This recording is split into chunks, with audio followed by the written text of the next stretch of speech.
What is the best luxury German saloon? Is it the... I'm going to stop with that stupid accent. Is it the new Mercedes S-Class, the Audi A8 or the BMW 7 Series? Well, in this video, we are going to find out. I sort of look like I run a chauffeur firm and I'm about to pick up a load of celebrities to take them to the movie premiere. Anyway, I'm Matt Watson and you're watching Carwow. Buying a new car? Then head to Carwow and my team will help you find your next car at a fair price. Carwow, your one-stop car buying comparison site. Let's start this video by talking about the price, and these cars are reassuringly expensive. The most expensive one is the new Mercedes S-Class, so it starts from around £78,000. The Audi A8, it starts from around £74,000. Yeah, I know we've got the range-topping S8 version, that's because it's the only one Audi had to lend us, but let's move on and comparing the ranges, not the individual cars that we have here. The least expensive car, but still quite expensive, is the BMW 7 Series. It starts from £72,000. But what really matters is the price you pay when you buy it from a dealer, and you can get discounts on all of these if you buy them through Carwow. Now, because the Mercedes is so new, the average saving is just under £4,000. However, because the Audi is older, the average saving on an A8 through Carwow is £12,000. That's nothing, because through Carwow you can save an average of almost £30,000 on a new 7 Series. Based on that saving, I think I'll just take this. I mean, how much better can the other two be? We need to find out, don't we? Now, before we do, if you want to check out how much you can save on a new car, click on the pop-out banner up there to go to Carwow. Alternatively, just simply Google "Help Me Carwow." My team and I will help you choose the right car for you and get it for a fair price from one of our trusted dealers. Right, let's talk about these cars' design, starting with their grills, because everyone goes on about BMW and its huge grills, but actually if you look at the area they cover, I think it's the smallest here. Easily the biggest is the Audi. Its whole nose is grill. It's just that with the BMW, there's something slightly wrong about it. I think it's the way it just goes up slightly into the bonnet. The Audi, this one looks a bit better than the standard A8, because being the S8 you get some shinier bits of trim, a bit more aggressive. It's good looking, though there's something of the basking shark about it, that huge mouth. I think overall the best looking face is on the S-Class. It's just kind of elegant, reserved, and of course you've got this three-pointed star. There's just something about that that adds to the appeal. The best are nothing. If you're a VIP being chauffeured to an event, you'll pull up sideways on to get out, and that's why the side profile of these cars matter. They need to look elegant, and this BMW sort of doesn't so much. It's all a bit fussy in the design, from the wheels, this hockey stick affair going on here, and this is even worse because it's the plug-in hybrid, so you've got this extra port there for your charging sockets and stuff like that. Moving on to the Audi, this is a cleaner, simpler design, if a little bit unadventurous. Being the S8, you can't get it in the long wheelbase versions like you can the other two cars, but the long wheelbase version of the A8, which I'll show you now, can look a little bit like a slab of car. Finally, we come to the S-Class, which for me does look the most elegant of the three. Really love the wheel designs, like the swooping roofline, the chrome effect, and the smooth body panels. Looks very modern. And it also has these poppy outy door handles. Look, they pop out. So it just keeps the design nice and smooth. Also, the car can recognise when you're just walking towards it, and it'll automatically sense that you're nearby with the key, and it'll pop out the door handles like that. Neat. Finally then, let's compare these cars' rear ends, because there are some similarities. Notice how they all have this full width chrome strip to make them look sophisticated and posh. Then there's the fact that they've got these exhausts, which are real. Though to be fair, the Mercedes and the BMWs have exaggerated surrounds with normal exhausts inside, whereas the ones on this Audi are genuine proper pipes, though that's because it's the S8 with the high performance V8 engine. If you have a normal A8, then you get fake exhausts. Stop it. Get some help. Though overall I do think this car has the nicest looking rear end. Then the Mercedes, although it's a little bit like, the BMWs just seems a little bit over styled, like they didn't know when to stop designing it. It's like, stop, put your pens down, stop, stop, stop, stop. You know, like at the end of an exam. I said stop writing. Will you stop writing? On the inside, the 7 Series design is much better. I think their interior designer is slightly more talented than their exterior designer. Sorry for saying that, if you're watching it, exterior designer. Anyway, it's not just the design which is nice, simple and clean. So are the materials, very high quality, lovely leather here and here, or some soft whatever it is here. Oh, it's nice. Every material is beautiful. You won't find any cheap bits in here at all. Nothing. You can look as long as you want. You won't find any. Yeah, it's lovely. Audis are famous for having brilliant interior quality. Though having said that, I don't think the materials feel quite as solid as in the BMW. The main culprit is this dash. It's a bit hollow, listen. See what I mean? And the materials just don't feel quite so expensive. Can't fault the design though. I do prefer it slightly than the BMWs. It's just cleaner and more minimalist, especially when you got the car turned off, because then these screens are blanked out. And I'm going to tell you on, watch this. Not only do the screens come to life, but also the air vents rise and are revealed in the dash. That's really nice. I like that. What I'm not so sure about though is what the person was thinking when they spec'd this car. These weird browny burgundy seats and light headlining. It's odd. Here on the inside, the Mercedes seems even more futuristic than the Audi, and that's mainly because of these big screens you've got here. Now I'll come back to those in a moment because I want to talk about the rest of the interior design, which generally is pretty nice and quality is good, but once again, like the Audi, the hollow dash doesn't feel quite as well screwed together as the BMW, and I have found a really nasty piece of plastic which is right in your eye line. See here, look. Why did they fit that into the S-Class? Another thing I'm not so keen on are the vents up here. They sort of spoil the design, and they kind of remind me of the multiple eyes that you get on one of those jumping spiders. It's like, it's going to jump on me. This, being the range-topping version of the S-Class, has all the bells and whistles, and the seats are just so luxurious and comfortable, especially with these billows, and the steering wheel is lovely to hold. And then some cool features such as the door mirrors. If you want to operate them, you look at the door mirror, you can see where your eyes are looking, and it will activate that door mirror. I look over there. Don't have to press a button here, just look over there, and then I can move that door mirror. It's crazy. Another thing that it can do is when you put the temperature up, you get red flashing in these LED strips here to signify that the temperature is getting hotter, and then when you cool it down you get blue flashing in there as well. Very well thought out, this car. Then there's the tech with the screens and everything, which is just insane. So Mercedes infotainment system is absolutely brilliant, really easy to use, but there's so much you can do with it here. I could bore you senseless. But the thing about it is that it takes the tech on not only incrementally, but a whole sea change over what's in the other cars. So it can do things such as recognise when you're driving home that at a certain point you will make a phone call to your mother, and then it will automatically phone her when you reach that point in your journey. So you can be a good son. It has fingerprint recognition like that. So you press that there, reads your fingerprint, and it sets the car up exactly as you left it. It even has face recognition like your mobile phone, and that will do the same thing with face recognition. It's got all-round cameras for parking, which are brilliant and so high depth that you have no excuse for dinging your car. And if someone does ding your car by mistake, say by reversing into it, then the cameras will pick up that accident and it will actually send a video clip of that to your mobile phone just to let you know what happened.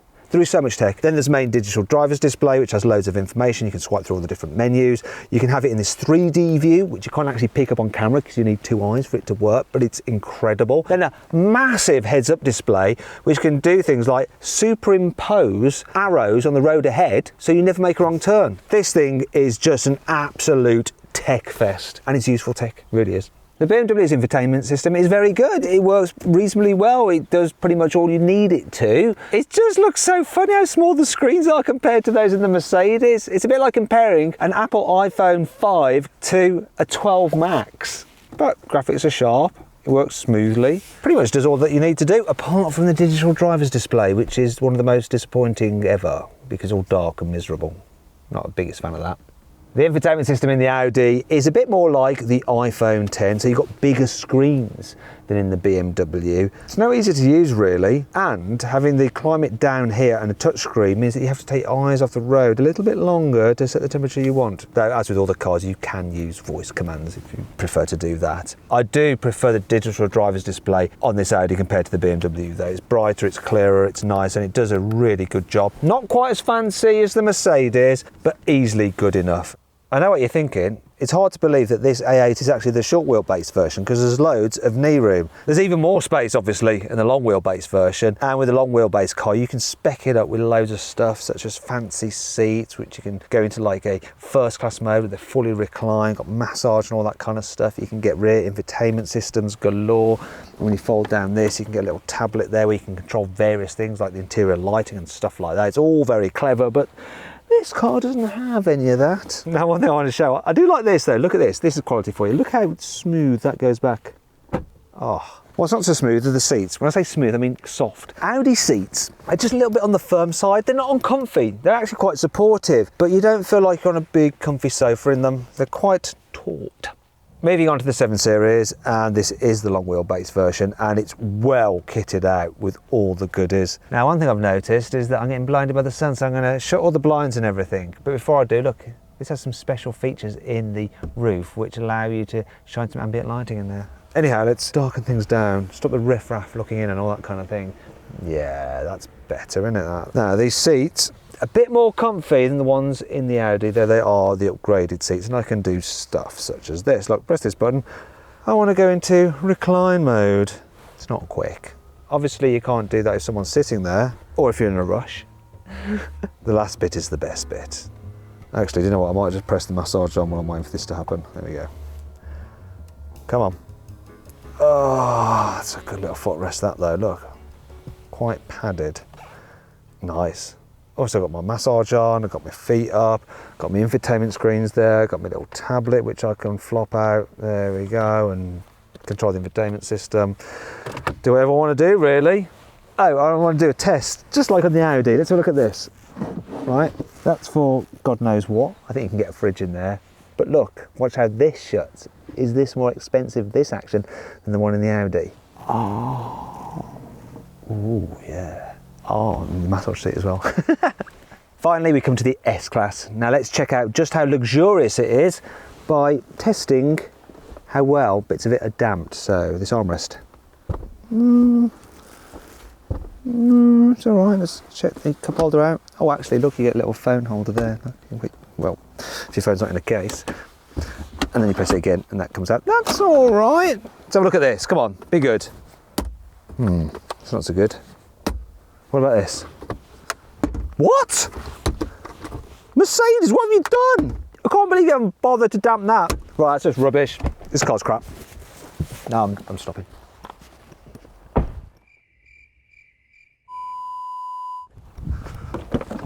Sorry, I'm just being a moron. Not funny, is it? Yeah, you pretty much got all the same kind of tech and luxury that you have in the 7 Series. So I can put up my blinds. I can move this seat out of the way, go full business class mode. Takes a while, like in the BMW. And to be fair, if you have it in the Audi, it's a similar story. Now let's just check out whether I can get as comfy in this as I did in the 7 Series. What's it going to do? In fact, while it's doing that, I'll just get this tablet out. You can control loads of the infotainment system functions through this and interior features. I don't have the extra screens like in the back of the BMW, but of course you can pay extra if you want those. Come on, I'm bored of that now. That fits in there nice and neatly.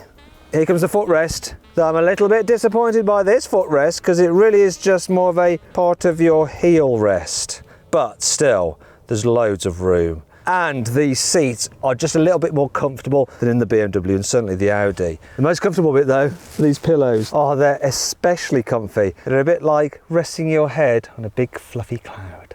Now we need to compare the car's boot capacities, which could be quite dull. So to liven things up, I'm going to mountaineer between the boots. Yeah. So the Audi A8's boot capacity is 505 litres, though if you get the hybrid version, because you've got batteries in the boot, it reduces to 390 litres. Come on, let's see if we can make it across. Thankfully it's quite a square boot, so it's easy to walk along. Not as easy as this 7 Series, nice big wide opening. So the boot capacity of this as standard is 515 litres, but you have the plug-in hybrid, which is what this car is. It reduces to 420 litres, so still better than the A8. Finally then we come to the Mercedes, and its opening isn't quite so big, so it's tricky to load and to mountaineer into. But once you're in, you've got the most space here. 550 litres. There's no hybrid version yet, so I can't tell you if that will reduce the boot capacity. But in the old S-Class, the hybrid had the same boot capacity as the standard car. I think you'll agree that was the perfect way to test these cars. I hit my head that hard.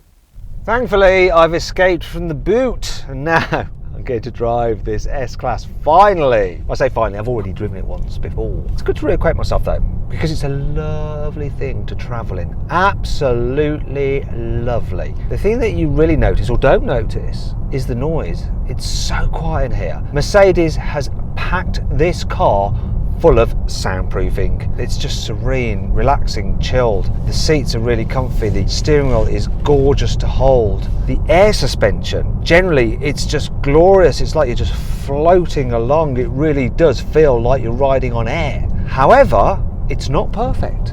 Over smaller bumps, and if you're going slowly around town, like the sharp edge bumps, suddenly catch it out and you get like a shimmy. It's a bit like, well, I wasn't expecting that. It's just so comfy and soft and like you're floating that why did I feel that bump? It's just not what you'd expect. And then sometimes some bad bumps really just kind of confuse it. So I was driving here today and I did this thing where I was accelerating around a corner and I went over some bumps. I'm going to try and describe it to you in pure engineering terms, what happened to the suspension, because as I accelerated over these bumps, the suspension went, it basically just shat itself.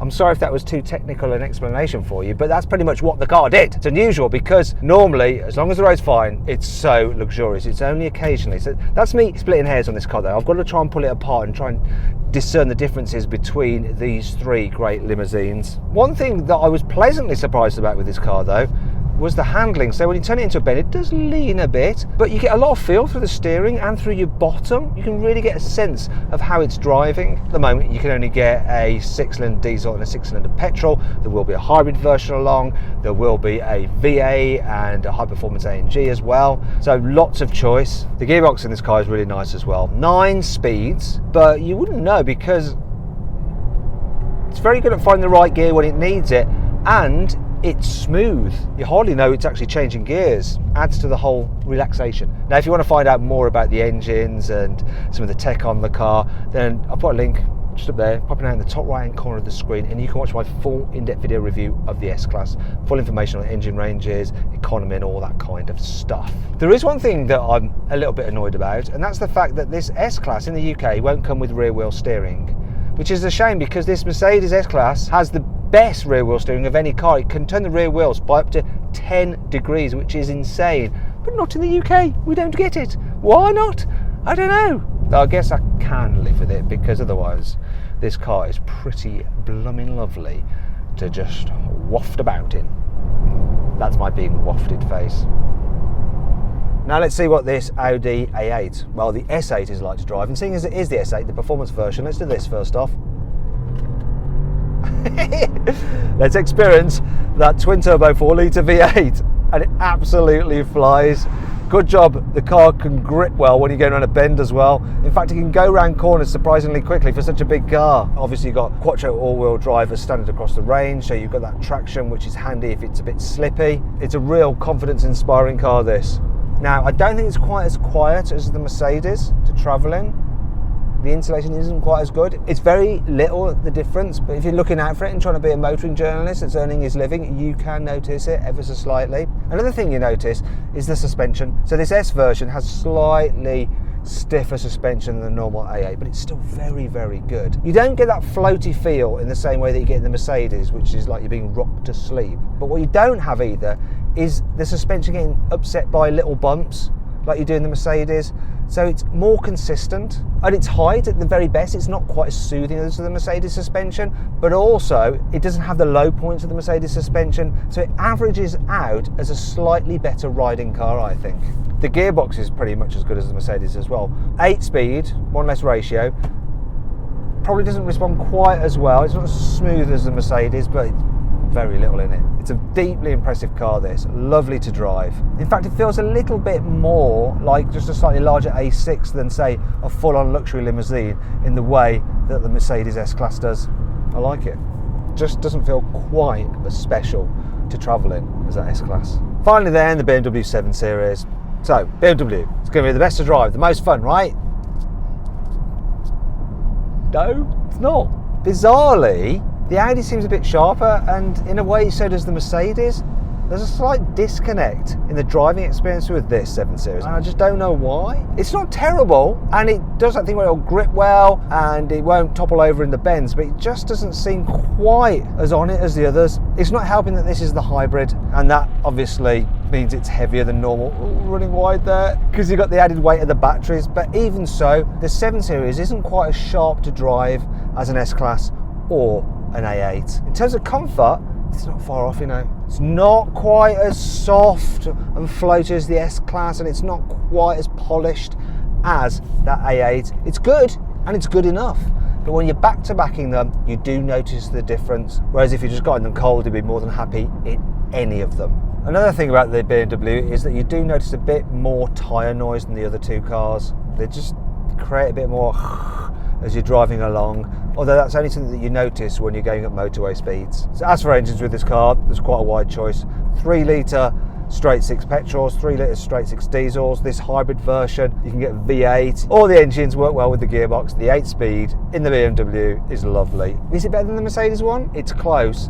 It's definitely responsive. You don't notice it working away when you're just poodling around. And when you need it to react, it reacts for you, which is exactly what you want really, isn't it? Now all these cars are available with clever cruise control systems which can keep you centrally in lane and keep you safe distance from the car in front.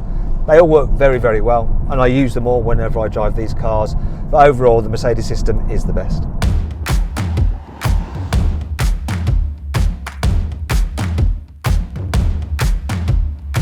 So then, what's my final verdict? Which of these cars is best?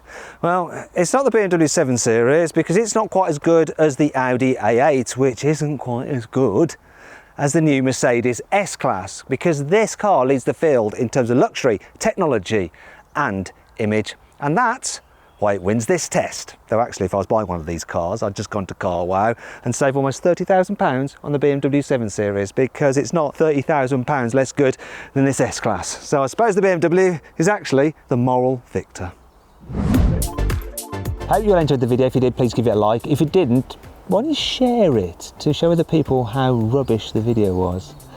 Now, what do you think of my verdict? Did you agree with me? If not, let me know in the comments below. If you want to watch some more executive car content, just watch those videos there. Just click on those, you can go check them out. And if you click on that box there, I've actually found an even more interesting deal on another German car, which is not quite as high end as these cars, but it's one you're more likely to buy. So click on that box to go check out what the car is and what the deal is.